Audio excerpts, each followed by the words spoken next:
Hey there! In this video about Power Platform, we'll talk about forms and we'll also talk about validation.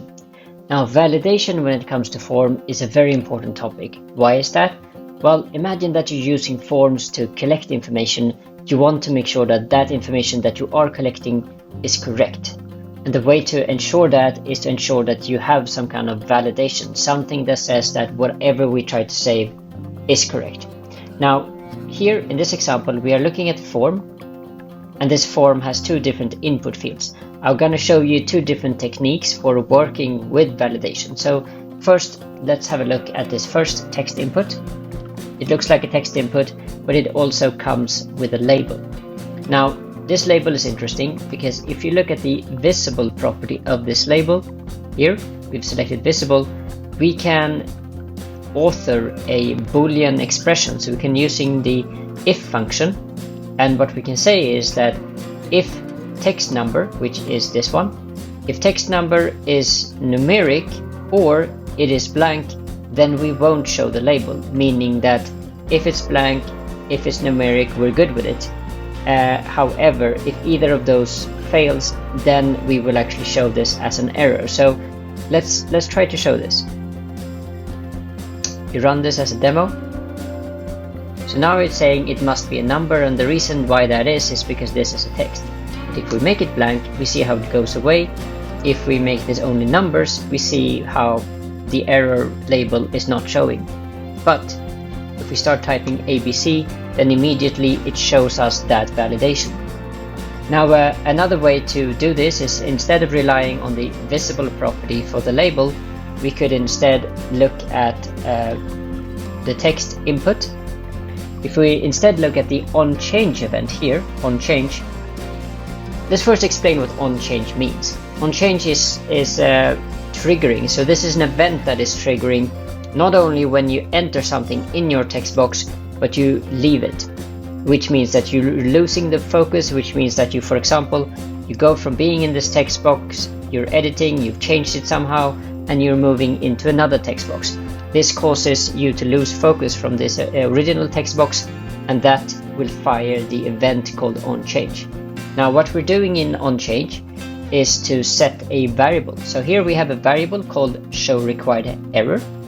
showRequiredError changes value depending on this if clause. So this if clause here says the following: if text required text is blank, then we should be setting it to true. If text required is not blank, then we should set it to false. So what will happen here? Well, we have been setting a variable, right?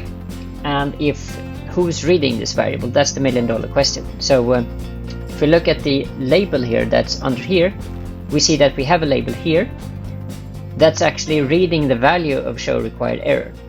Now, to test that this works all right, let's start this application again. This time around, because we haven't changed the value, the the onChange event is not triggering. Let's try to change it. Now we've changed it, but we still haven't triggered onChange. To trigger onChange, we need to move away, and a simple way to do that is to hit the tab key. And now we can see that the value onChange is actually triggering because we are shooting up a notification here at the top. What we want to do is to trigger an error condition, and the way for us to trigger an error condition is first go into this text box, make it blank, erase what's there, and then tab away, because now we've changed it from a longer text string into nothing. At this point it's telling us that it must be filled in, which is the condition for showing the error label. There's one more thing that we're actually doing that you may have noticed or not have noticed. It is the graying of this button. So how come this is grayed out, and why are we doing this? Well, one reason for graying out a button that's supposed to save your data is because you don't want to send that data to a backend, to a service, if it's some way erroneous. Now we're looking at two different errors currently with our form. We don't want any errors. So let's have a look at the button. Now if we look at the display mode for the button, this is very interesting. If we expand this a little, what you're looking at here is an if clause.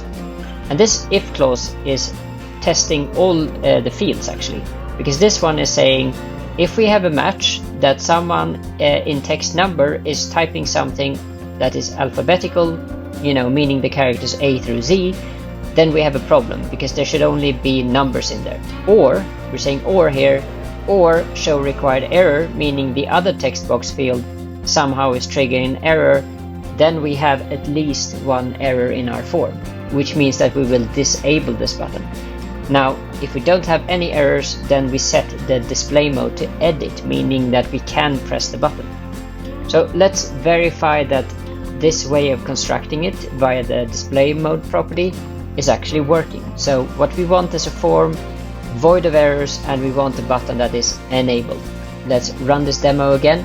This time around, we need to change this to only a number. Now we get rid of one error. Let's get rid of the other error. Now we need to have the onChange event trigger, so we just navigate away. Look now how the button is happy. It is in edit mode instead of disabled mode, meaning that the form is accurate, it is correct, and we can safely send that data to the backend. That's what I had in this video, but in summary I showed you two different techniques of showing error labels next to your input fields, but I also showed you how you could be disabling the button to make sure that you don't by mistake sending this data back to the backend, and thereby you will end up with data that you don't want. So yeah, I hopefully you felt that this was educational, so I really appreciate any likes, comments, or even a subscribe. So I hope I see you in another video. Bye for now.